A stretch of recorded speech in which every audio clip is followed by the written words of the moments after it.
Hi everyone, let's go over my low time frame and micro bullish and bearish Elliott Wave scenarios on Bitcoin, starting with the low time frame bullish scenario where we're looking for a move to the upside in three waves in either a WXY or an ABC. Main difference is a WXY is a 3-3 and then another three wave structure, and ABC is a 5-3-5. Looks more impulsive.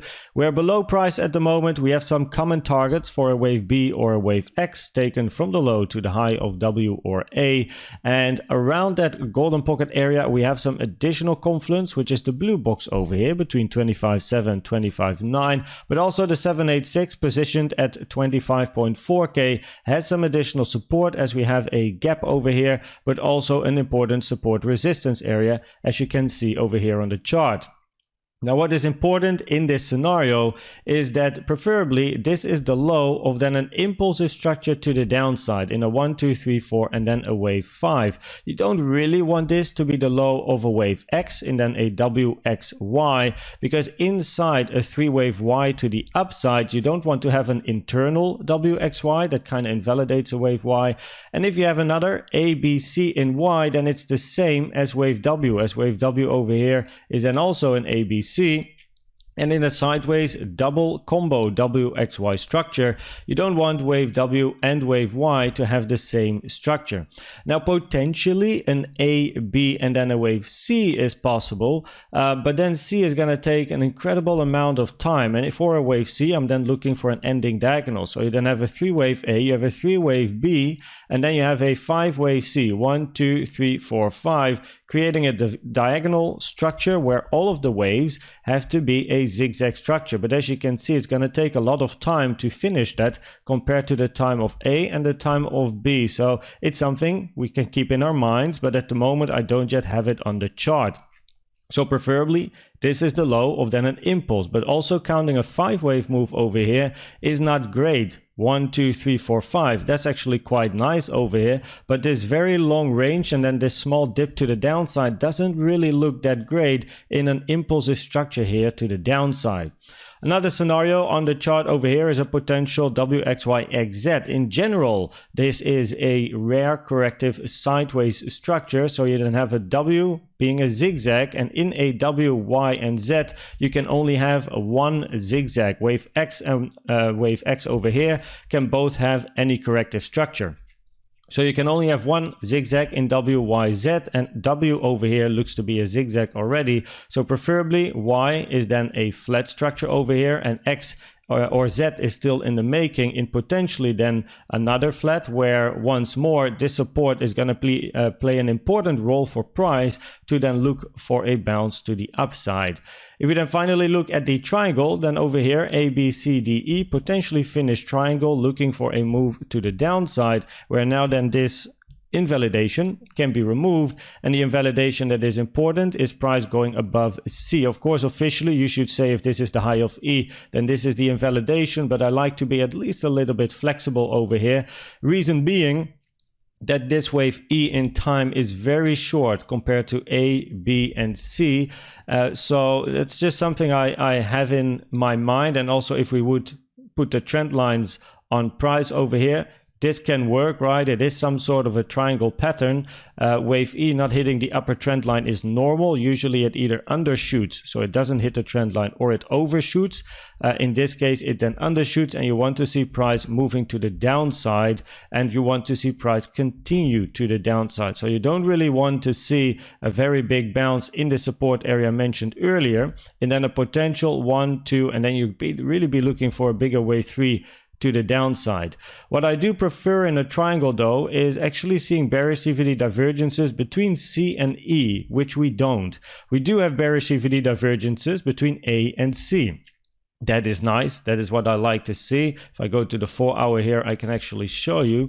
So over here, lower high on price, but we actually have a higher high on yellow, and also on blue. Over here, we have a higher high on the blue line as well for our AGGR chart here. So there is bearish CVD divergences over here, but between C and E, there is not. And you can see lower high on price, lower high on CVD on both of the lines. So that is actually quite interesting. So I'm still observing this on the lower time frames, which give a more clear picture, I suppose. So if we then go to the lower time frame, The first question we have to ask ourselves is, what is this move to the downside? Now, yesterday we had a 1-2, then a big move to the downside, potential 4-5. This low is very significant. And the reason why this is so important, this low over here, is because now this can't be an ABC. It likely is now a 5-wave structure, or this is an ABC, and you still expect lower prices. So just because this wick over here goes below the low on the left, it increases the probabilities that we have another move to the downside coming. However, that is if this move is a wave A or a wave 1. Can this move also be a wave C? Because once you see a first impulsive structure, you always got to ask yourself this question. Now, in a wave C, this has to be part of a flat structure. So you're then looking for something like an A, a B, an A, a B, and then a wave C to the downside. However, in a flat structure, you want wave C to go below the low of wave A in an expanding flat. Else you are talking about a running flat, which again is very, very rare. So that's never a preferred scenario. But you can clearly see over here that this move to the downside did not hit these lows. It even missed out on these lows. So you now created a triple top here at the bottom, but this increases the probabilities for this to be a wave A or a wave 1, and then a first move to the downside, a second move to the upside, and then eventually continuation, where an important area of resistance, which price so far just missed out on hitting, is this blue target box over here between 26.5k and 26.6k. Now, if you then look at a micro bearish scenario over here, very, very locally, of course, then this is that 5-wave structure in then either a wave A or a wave 1. You can also see I put the triple bottom on the chart, which is clearly a magnet for price. So that is very interesting to look for downside. This is an important area of resistance for me, but also the 786 is interesting, as we have here maybe a bit of a support resistance area, the 786 being at 26.7k basically. So in this scenario, we still expect a move to the downside and then a wave C or a wave 3, and then we have to wait and see what we get. The probabilities at the moment are higher for price to at least make a new low before potentially making new highs. Now, if you look at the CVD divergences, we had nice clear CVD divergences here at the highs, where we also had resistance, so that was interesting.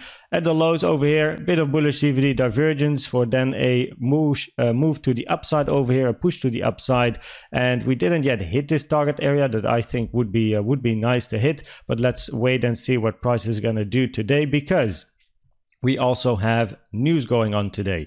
At 10 p.m. Central European time, we have news over here, a red flag, which can increase volatility. So make sure you trade safe around these hours. Also on Friday, by the way, we have news, so make sure you trade safe around these hours. And then finally, the probabilities of the different scenarios. Now, on the low time frame with the 3 scenarios shown, so basically the WXY or ABC, the WXY XZ or the triangle, I don't really want to necessarily pick a move. I prefer to look on the lower time frames and have a look at what is the highest probability over here. And currently, based on the CA or 1 analysis, as well as the low over here, the triple bottom, probabilities are higher for price to make another low. And depending on another low, so making another low before potentially another high, depending on the low that price makes and the impulsivity, we can then get to the probabilities of seeing a bounce back towards the upside